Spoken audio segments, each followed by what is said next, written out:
MMAfighting.com, and we're Fabian Edwards ahead of his crucial all-British clash with Mike Shipman. It's finally happening, Fabian. How good does it feel, and are you itching to get your hands on this man who has been cemented as your rival over the last number of years?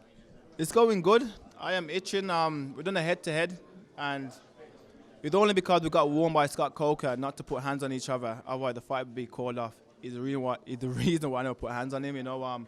Looking him in his eyes, I was raging. I'm not gonna lie to anyone. I was trying to get my hands on him, and I could feel the tension, and the build-up.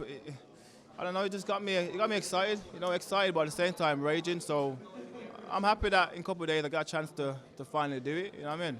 Is it an interesting dynamic for you with this meaning so much? I mean, like some of your opponents, it's more been about you. It's always been about you fighting this guy. This one is about kind of cementing who's the best middleweight in Britain as far as everyone else is concerned. Does that add something to it for you? Did it help motivate you in training camp?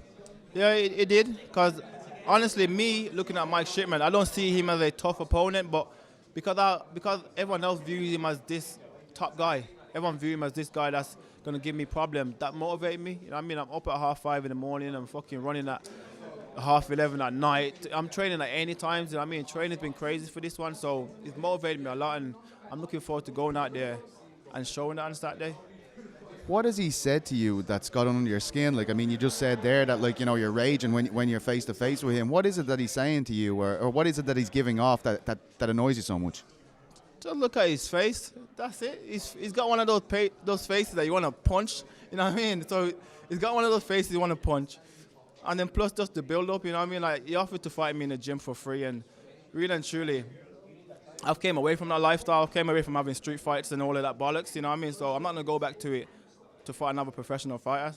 So that's what it is. His face, and he's trying to act like this tough kid, but he's a little weasel, I can see it. I know he's a weasel. He's not a street kid. He's trying to act like he want to have a fight in the street, but I know he's not that kid, so that's what got me frustrated. When I interviewed him, I think it was about a week ago, he said to me that he doesn't think that your hype is based on your skill set. He thinks it's about your activity on social media and who your brother is. I mean, do you feel as though he really believes that, or what do you think? I know he's lying. So he can say whatever he wants to say, but at the end of the day, it'd be a different story if I was the guy that was 2-6 and everyone was giving me hype. That'd be a different story. I've been undefeated in my whole career. You know what I mean? I've had 15 finishes in my whole career, so that doesn't make. That doesn't make sense. I built my own hype. You know what I mean? I haven't gone on social media and spoke and came out here, and then I lose most of my fights. That hasn't happened. You know what I mean? It's we spoke before Van Steenis' last fight, and your plan was to do an all-British fight. Claim that over Shipman, then fight Van Steenis to become the mainstay in Europe. He lost his last fight. Has that kind of made you go, don't know if I'm interested anymore? It just seems like I'm bullying all these guys that's losing. That's what it seems like. It seems like I'm like, fucking hell, he lost, let me have him. That's not the case. It's just fucking these guys are getting matched when they're losing, you know what I mean? So, but he's still respected as a top opponent in Europe, so, and he's still got a good record, so that's a fight that I'm still interested in.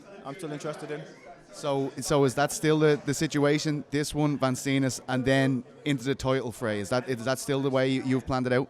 I'm still planning that out because I feel like after I get rid of Shipman and then Van Steenis, I still feel like my next opponent would be probably a John Salter or one of those top guys that can get me into my title shot. Is there any interest in you fighting in Ireland? Because that fight has just been announced in February. And I remember last time you put it out there that you were trying to fight Will Fleury after the fact. And people were like, we would have loved to see Fabian fight over there. Is that still something you want to do? I know that February card has just been announced. Yeah, it's still something I want to do. So I've told my manager, let's start looking for opponents. You know what I mean? I'm very interested in that card. I've fought in Dublin about 2-3 times. The Irish fans are great fans. Great crowd to fight in front of. So I'll be interested in fighting in Ireland in February. Just finally, what do you feel about like the star-making power of this event for you? I mean, we spoke about it before. MVP is a huge man. It brings a lot of eyes. A huge star even. Your star, and Mike's star. It's a big kind of unofficial title you are going for the best middleweight in the UK. Do you feel as though a win here is going to push you onto a completely new stratosphere? Yeah, I do. But I feel like the performance that I know I can put on in my head I go out there, and when I put that performance on, that's what's gonna fire me up. You know what I mean? That's gonna blow me up even more. You know, because I know I can go out there and I can ping him. I know I can ping him on move, but I don't want to just ping him on move. I want to curl him up. You know what I mean? Honestly, I don't want to just like touch on move and use my range and do all that for the whole 3 rounds. I want to go out there and stop this man. I want to curl him up, and I see that happening in the 2nd round. So you wouldn't be satisfied with a decision even here? And I've put a post out and I said, if his toes is not curling, it doesn't class as a win. It just classes as whatever. If his toes are not curling, it does not class as a win. Just whatever, move on. You know what I mean? Thank you so much, Fabian, man. All the best.